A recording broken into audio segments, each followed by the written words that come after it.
So, welcome to this episode of Seen and Solved. I'm your host, Tim Pennington. Today, I'm joined by Robin Deal from Hubbard-Hall to discuss several wastewater compliance issues that affect many finishers on a day-to-day basis, and we'll learn how you can work to solve them. We'll also talk with Robin about equipment and proper sizing of some wastewater treatment systems. Stay tuned, and we'll be right back. You're listening to the Seen and Solved podcast, brought to you by Hubbard-Hall. Better results, less chemistry. So, Robin, the phrase wastewater compliance scares the bejesus out of a lot of people, I'm sure, shop owners and such. So we're going to talk about that today, specifically what a facility needs to do to get prepared for their inspection. Tell us a little bit about what goes on during an inspection of a wastewater facility treatment center. The main reason that your water authority will come in and do an inspection is to ensure that you are running your wastewater treatment system the way it's supposed to be ran. Okay. So they'll come in and they will look at your equipment. They'll look at your water quality. They may ask some questions of the operator around things like, what do you do? How do you measure this? How do you adjust that? The key things to remember are that if your wastewater system is in good running order and everything works like it's supposed to work, you should be good to go. What gets a lot of people is things like they'll have a filtration system, final polish filtration system, but the system won't have the 25 micron bags in it anymore, right? So now it's no longer in good working order.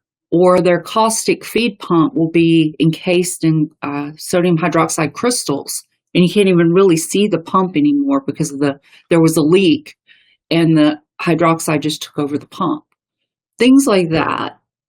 There might be puddles on the floor. Well, what are those puddles? Are they just water, or are they chemical? Are they acid? So all those kind of little things add up. The key is keep your wastewater treatment system area clean. Make sure everything is labeled properly and where it should be stored at. Make sure you keep records for 5 years, and make sure that all of your separate components of your system are working properly. Repair leaks when they happen. Don't wait, and just keep on top of it. This is good advice, not just for when you're doing inspection. It should be something that's a weekly checklist of things that somebody needs to be watching this, because the rules aren't there just to punish. They're there really to help them run a very good system and keep things up to date, right? Absolutely. So what a lot of people will forget about is that when we do metal hydroxide precipitation or metal sulfide precipitation, whichever the case may be at your facility, we have things that the solids will fall out in tanks. If we don't do routine cleanup of our tanks, we'll get solid buildup or crystallization around the edges of our tank. And over time, a tank that was maybe originally 1,500 gallons will become 1,400, then 1,300, then 1,200, right? Because that layer of solid buildup will slowly diminish the capacity of the tank, which then in turn reduces the dwell time of the water in the tank, which then reduces the contact time of the chemicals, right? Or they won't think to clean their final water tank, where the water effluent is stored before it leaves. And there'll be solids in there that may get stirred up and leave via their effluent, which might trigger them to have higher numbers in their wastewater.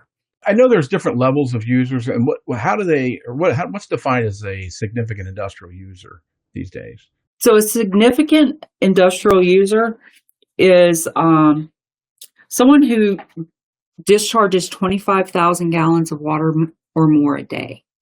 That makes them a significant industrial user under permit compliance. They're going to be paying very close attention to those type of people with that. Quick question: How often is a system inspected by the local municipality? Is it once a year, a couple times a year? If you maintain everything and you stay out of trouble and you don't get an NOV, then they probably won't come and inspect you ever. Or they may come and inspect you every time your permit is up for renewal. Or they may do an annual once a year inspection. But if you are a problem child and routinely are out of compliance for your permit, they may come every month. They may come every week. Right. To make sure they're consistently seeing that you're paying attention and you're getting under the limits, and then they'll kind of, I guess, leave you alone for a bit with that. So let's talk about what's included in the inspection. What do they do when they get there? What do they, I know you talked about some of the things that they should have ready, but what are they doing? What are they looking for? You got to remember that when these guys come in to do inspections, they are hardly ever inside of a metal finishing shop. They're not used to seeing things. Mm-hmm. So think of it in terms as if you were bringing someone in to walk through. You want to show them that you follow your own environmental health and safety standards for wearing proper PPE. So the right shoes need to be on, the right safety equipment needs to be in use for accessing certain areas. You want to ensure that everything's clean and neat. That's what they want to see, because they're not used to seeing what we see. So when they come in, if they see a puddle of water on the floor, what is that? Is that a concern? If they see a bucket of rags that are oily and greasy and smell funny, but there's no label that that's what those rags are, that becomes a concern. If they see a pile of sludge on the floor where it may be just when you opened your press, it didn't fall right into your bag or your hopper, it fell on the floor, and maybe your operator just didn't scoop it up right away. What is that? Why is that there? So you want everything to be as clean as you can have it, and in as good working order as you can have it. You mentioned some NOV, so let's talk about that. It's notice of violation. It's from an inspection. What happens when they get an NOV, notice of violation? So you get an NOV if you're out of compliance for your wastewater discharge effluent guidelines, right? So your city will come in and do their annual sampling.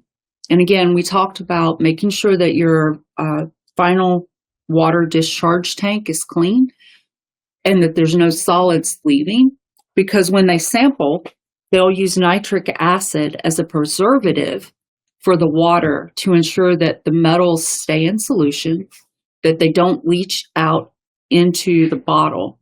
But the opposite thing happens as well. If there's any solids in the water that they pull when they sample, the nitric acid fully dissolves those solids, right? And so that's where your metals are at. So let's say they come in, they do their 24, 48, 72-hour sampler, they take their sample, they go back and they come back and they say, you were high in chrome. They want to know what you're going to do to ensure that you're not high in chrome again. So you have to address that letter. You have to say, we understand we were high in chrome. This is what happened. And this is what we're going to do to ensure we don't do this again. Because it takes time, right? It takes time to solve that problem a little bit, right? It's not going to happen overnight. You just turn a dial. Right. Well, in some cases it does, right? So maybe you had a chrome spill the day before they set up the sampler. And even though were in compliance for your daily average, your monthly average was high because it took a couple of days for that chrome spill to work through your system. So you have to say, we did have a chrome spill in our facility. This is what we did to address it. We put our system in recirculation until we were under our daily average limit. And then we started discharging again. But unfortunately, we miscalculated, or our loading charts were off, or our test results were not fully in line with analytical results from a certified analytical lab. And this is what we're going to do to address that. So you have to address it. If you don't address it and you have the same issue the following month, then you get another NOV. Right. Now they're going to show up and they're going to say, hello, you've had 2 NOVs for chrome back to back. What's going on here? And they could opt to shut your water off, your discharge off. They really want to see a plan of what you're going to do with that, right? And how you're going to do it. And then I guess the second time they come around, they want to see how you did it, how you did Yes. that plan with that. Yeah. Gotcha. That's not like a parking ticket. You just pay and go away. You have to fix the problem. You have to fix the problem. So it's very interesting. A trend that we're seeing under this administration versus the previous administrations was they are giving lower fines, but they're more stringent about follow through. So if you say we're not going to have a chrome spill again because we're doing this, they will follow up and make sure you did what you said you're going to do. Yeah, I was gonna say, I remember that during the I think it was maybe the Bush administration, where they lowered the fines because they didn't think it made sense to hit these people with heavy fines when they could use that money to fix the problem, right? They Right. wanted to fix the problem first. And so that's what they were doing. Now, if they weren't fixing it, then they would come in and put the hammer down to them if they weren't Right. going to fix it, right? In this case, maybe you're having a high nickel in your wastewater discharge because you have a pump that is leaking nickel, but a pump's $30,000. And so they're not going to fine you $50,000 for 5 days of noncompliance for nickel. They're going to say, here's a $10,000 fine, fix that pump. And they fully expect you to fix that pump. How do you go about sizing a tank for what a wastewater system for a particular operation would be? How do you size that? What do you take into consideration with that? It's a standard, right? Sizing model of your flow through capacity. Standard for metal hydroxide, not cyanide destruction or chrome reduction, but just hydroxide precipitation, is you want to give about 30 minutes dwell time.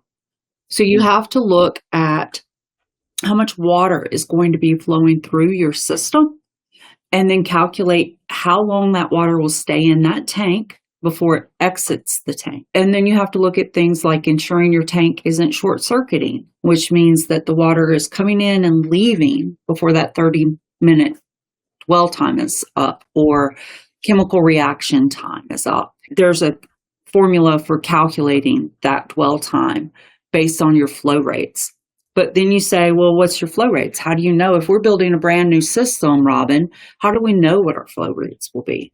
So you always err slightly on the larger side, and you look at every line that'll be sending water to wastewater. So if you're building a new plating line, you look at how many rinses will be sending water to your wastewater system and what's the optimal flow for those rinses to ensure rinse quality is where it needs to be, to ensure the parts going through, their quality is where it needs to be. And you calculate all of that. It's a math calculation. And that's something, like I said, you all can help these shops too, right? As part of your services to them, is to really get in and do that. It seems like, all the stuff we're talking about, they may need a dedicated person to be running their system, but they can also work with you all and through your services to them can help them make these determinations with that.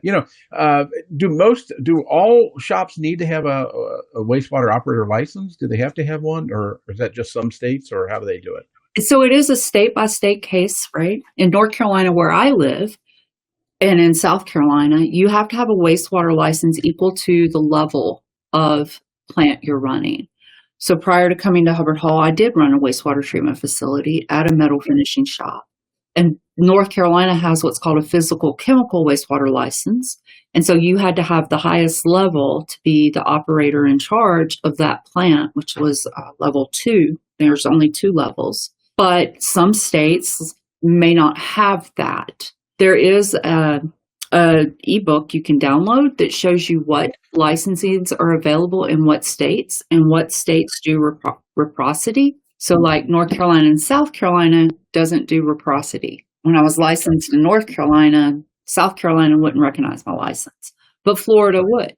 It makes it really hard for us to have conversations around what is South Carolina doing that's different than Tennessee, that's different than Georgia, that's different than California.